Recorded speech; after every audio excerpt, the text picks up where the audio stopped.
எல்லா தமிழ் மக்களுக்கும் வணக்கம். என் பேர் ஷீபா. வெல்கம் டு ஷீபா சமையல்.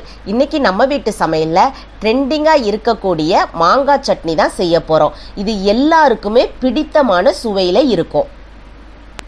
ஃபஸ்ட்டு இந்த ரெசிபி பண்ணுறதுக்கு ஒரு பேனை ஹீட் பண்ணி அதில் 2 ஸ்பூன் எண்ணெய் சேர்த்துக்கோங்க. எண்ணெய் சூடேறவும் மாங்காவை நல்லா கழுவிட்டு தொடச்சிட்டு பெரிய பெரிய பீசஸாக கட் பண்ணி மாங்காவுடைய சதை பகுதி எண்ணெயில் படுறது மாதிரி நீங்கள் இதை செட் பண்ணி எடுத்துக்கோங்க. அடுத்ததாக தக்காளி பழத்தையும் கழுவிட்டு தொடச்சதுக்கப்புறமா அதை 2ஆக கட் பண்ணி மேலே உள்ள காம்பு பகுதியை நீக்கிட்டு சதை பகுதி எண்ணெயில் படுற மாதிரி போட்டு எடுத்துக்கோங்க. இப்போ இது கூட ஒரு 5-6 பல் பூண்டை தோல் நீக்கிட்டு சேர்த்துக்கோங்க. அடுத்ததாக காரத்துக்காகவும் வாசனைக்காகவும் ஒரு 3 பச்சை மிளகாவும் நல்லா சுள்ளுன்னு காரம் இருந்தால் நல்லா இருக்கும்ல, புளிப்பு சேர்த்துக்கிறதுனால அதனால் ஒரு 3 வரமிளகாவும் ஒரு 4 காஷ்மீரி சில்லியும் சேர்த்துருக்கிறேன். இப்போ இதை குக் பண்ணணும். அதனால ஒரு மூடி போட்டு மீடியம் ஃப்ளேமில் வச்சு குக் பண்ணி எடுத்துக்கோங்க. ஹை ஃப்ளேமில் வச்சிங்க அப்படின்னா சீக்கிரமாக கருகுனது மாதிரி ஆயிரும். இப்போ நான் திருப்பி போடுறது மாதிரியே நீங்கள் எல்லாத்தையுமே திருப்பி போட்டுக்கோங்க. ஒரு 2-3 முறை நல்லா திருப்பி போட்டு குக் பண்ணி எடுத்துக்கோங்க. ஆனால் தீயை மட்டும் நீங்கள் மீடியம் ஃப்ளேமில் வச்சுக்கோங்க. அந்த மாங்காயுடைய சதை பகுதி பார்த்தீங்கன்னா நல்லா டார்க் கலரில் மாறி இருக்கணும். இப்போ நான் உங்களுக்கு காமிக்கிறேன் பாருங்கள். ஒரு 10-12 நிமிஷம் ஆயிருக்கு. இந்த மாங்காயுடைய சதை பகுதி நல்லா அழகாக குக் ஆகி வந்திருக்கு.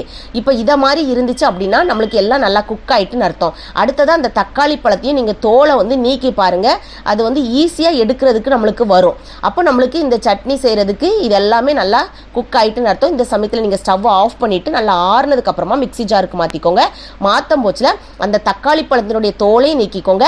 மாங்காவினுடைய தோலையும் நீக்கிட்டு அதனுடைய சதை பகுதியை மட்டும் சேர்த்துக்கோங்க. இப்போ இது கூட ஒரு பல்லாரி சும்மா ரஃபாக கட் பண்ணிவிட்டு சேர்த்துக்கோங்க. அடுத்ததாக ஒரு கைப்பிடி அளவுக்கு கொத்தமல்லி தலைகள் சேர்த்துக்கோங்க. நல்லா ஃப்ரெஷ்ஷான தலைகளாக சேர்த்துக்கோங்க. இதை மிஸ் பண்ணாமல் சேர்த்துக்கோங்க. அதனுடைய மனம் ரொம்பவே சூப்பராக இருக்கும். அடுத்ததாக இந்த சட்னிக்கு தேவையான அளவுக்கு உப்பு சேர்த்துட்டு ஒரு 1/2 ஸ்பூன் அளவுக்கு சர்க்கரை சேர்த்துக்கோங்க. ஏன்னா காரம் புளிப்புலாம் இருக்குது பாருங்கள். அப்போ அந்த இனிப்பு வரும்போச்சில் சட்னியுடைய டேஸ்ட் ரொம்ப நல்லாயிருக்கும். தண்ணி ஊற்றாமல் அரைச்சிக்கோங்க. அரைக்கும் போச்சில் கொஞ்சம் விழுதுபட அரைக்கணுமா இல்லை கொஞ்சம் குறப்பாக அரைக்கணுமா அப்படின்னு பார்த்துட்டு உங்களுக்கு விருப்பப்பட்டபடி அரைச்சி எடுத்துக்கோங்க. இதுக்கு நல்லா தாளிப்பு ஒன்று கொடுக்கலாம். ஆனால் நான் இன்னைக்கு தாளிப்பு கொடுக்கல. அந்த மாங்காய் தக்காளி வதக்கணும் பாருங்க, அந்த எண்ணெயே நான் இது கூட சேர்த்துட்டு நல்லா மிக்ஸ் பண்ணிட்டேன். நீங்கள் தாளிப்பு கொடுக்குறதா இருந்தால் அந்த எண்ணெயில் கடுகு உளுந்தம்பருப்பு கருவேப்பிலை போட்டு தாளித்து எடுத்துக்கோங்க. இதை இட்லி தோசை சப்பாத்தி சாதத்து கூடலாம் சாப்பிட ரொம்பவே டேஸ்ட்டாக இருந்துச்சு. மிஸ் பண்ணாமல் கண்டிப்பாக அந்த சட்னியை உங்கள் வீட்டில் செஞ்சு பாருங்கள். செஞ்சு பார்த்து உங்கள் ஃபீட்பேக்கை கமெண்ட் பாக்ஸில் சொல்லுங்கள். வீடியோ பிடிச்சிருந்தா லைக் பட்டனில் தம்ஸ் அப் கொடுத்துருங்க. தம்ஸ் அப் கொடுத்த கையோடு உங்கள் ஃப்ரெண்ட்ஸ் ஃபேமிலியோடு ஷேர் பண்ணிடுங்க. ஃபர்ஸ்ட் டைம் வியூவராக இருந்தால் சப்ஸ்கிரைப் பண்ணி சப்போர்ட் பண்ணுங்கள். நான் இன்னொரு வீடியோவில் இன்னொரு வித்தியாசமான சுவையான மனமான ரெசிபியோடு நான் உங்களை சந்திக்கிறேன். அது வரைக்கும் டாடா பபாய்.